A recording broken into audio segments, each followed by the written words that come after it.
This is Matthew Miller with the ZDNet Mobile Gadgeteer. I want to show you a little demonstration of a very cool feature on the camera on the HTC Touch Diamond. It's the panoramic photo capture method. So here we go on the Touch Diamond, and we're going to go ahead and move across to Photos and Videos. I'm going to tap on the camera icon, which will start the camera, go into portrait mode, or landscape mode, excuse me. Now I'm going to go ahead and tap on the screen there, tap on the camera, select over here Panorama. Now if I select Panorama, what we'll now see is it says 1 of 3 in the far right corner. So it's going to have us capture 3 images, and then it's going to paste them together, and I'll show you what's kind of cool about it. See if we can capture it on the video. It's kind of tough in this lighting, but let's got the sun coming out, which is kind of unusual for Washington. Let's go ahead and start with the first photo here.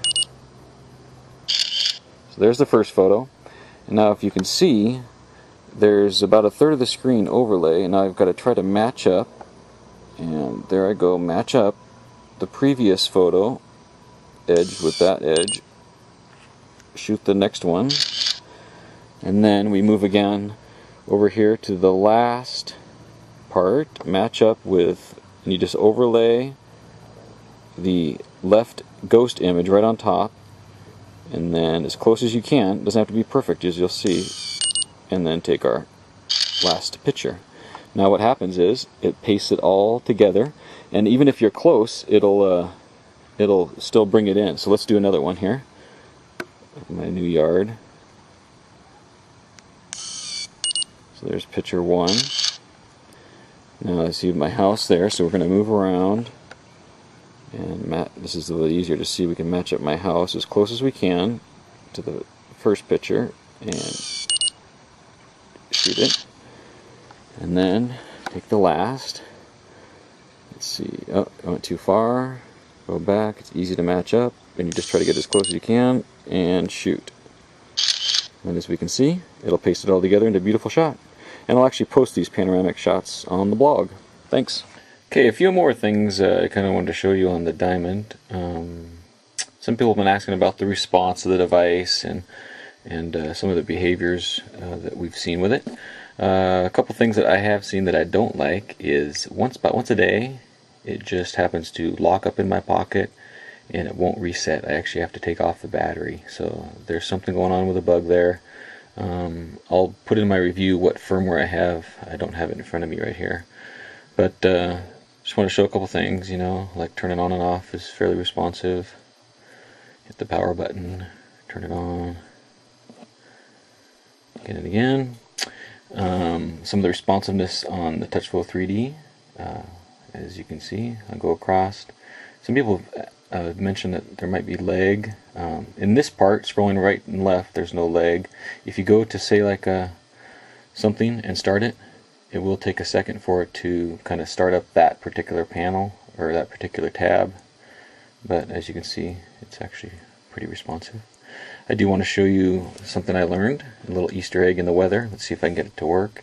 So if you take your weather and then go up here to the right or to the left and right of weather, see if I can get it to work. I learned this. There we go, and it will run through some of the different weather views and animations, including the windshield wiper, which we always like to go and find. One thing I don't like about the weather is that if you wanted to go add a location, say you select your country, but the only thing is if you want to do a country down the bottom, you have to actually scroll all the way through. There's no way to type like U for United States, and that can be a real pain because you go all the way down, find United States, tap on that, then you find a city and you have to scroll. So it would be nice if they could improve, have a little keyboard here to make it a little bit quicker for getting to the weather. Let's see. Oh, I also wanted to mention, as you can see on these tabs I went through before, you can actually almost on this device pretty much live in the TouchFlow 3D, because on this screen are your settings, and there's, like I showed before, the sound, wallpaper, communications manager.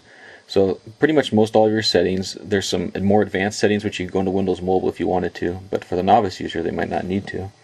And then also on this tab are the programs. And I did talk about some of the programs, and you can see there's 9 there, and then 9 more. So you can have 18 shortcuts. But you can also just tap all programs, and then go here and launch any other program that you might have. And as you can see, like my games, they don't appear in a games folder. It's actually in the list. And as you can see, I think I have over 20 third-party apps that I've added onto here or so. And so you really don't need to jump into Windows Mobile at all. You can live right here in the TouchFlow 3D if you like. Go back to the home. Okay, now let's see. One thing I wanted to show. I'll make a call from one of my other phones here, and I'll show you a cool little thing when the phone call comes in. If I dial the right number. So there's a phone call. See, I'm at a meeting, I don't want to answer it. I simply lay down the diamond and it silences the ringer. Okay? And as you can see, the call's still coming in. I just happen to have muted the ring, which you can also do by tapping on the mute ring button as well. Go ahead and end that call. Another thing I wanted to show with calls is that, let me go ahead and place a call to my voicemail. When you're in a call, when you first dial, it dials and it says it's dialing. It gives me a little vibration like zzz when it has connected, so you can actually dial instead of holding up to your ear. Now you can also see it just now went blank, right, during the call, because that way when you're holding up to your ear, you're not going to be pressing the screen with your cheek or anything.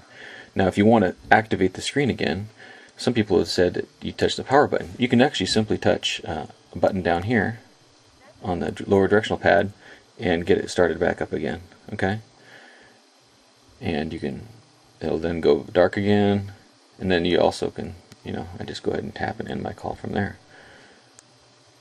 So you should be able to wake up your screen by touching something on this lower area of the directional pad rather than touching the power button. So it's not too bad. It's kind of a compromise they had to make since they don't have proximity sensor. So you press, and I just press the directional pad and it usually pops back up. Okay, and let me see what else did I want to show on this. Oh yeah, the directional pad. Speaking of it, I kind of showed it before, but I didn't really pay too much attention to it. There is no, like, the directional pad is in the center, and that's pretty much the action. It's actually a touch sensitive pad, but to actually go left, right, up, and down, you just push on the whole panel area, and that goes left, right, up and down, that kind of thing. The thing I learned, I think I showed in Opera Mobile, that by moving your finger around the directional pad area, it'll zoom in and out. But I also learned that that is also available here in email. So I can scroll in or scroll out and then scroll back in. So if you want to see the fonts a little bit bigger, and it was funny because I would just happen to be going through my email, and I'm like, why is my email kept on changing on the font? And then I learned that it was because of the directional pad here that's doing that for us.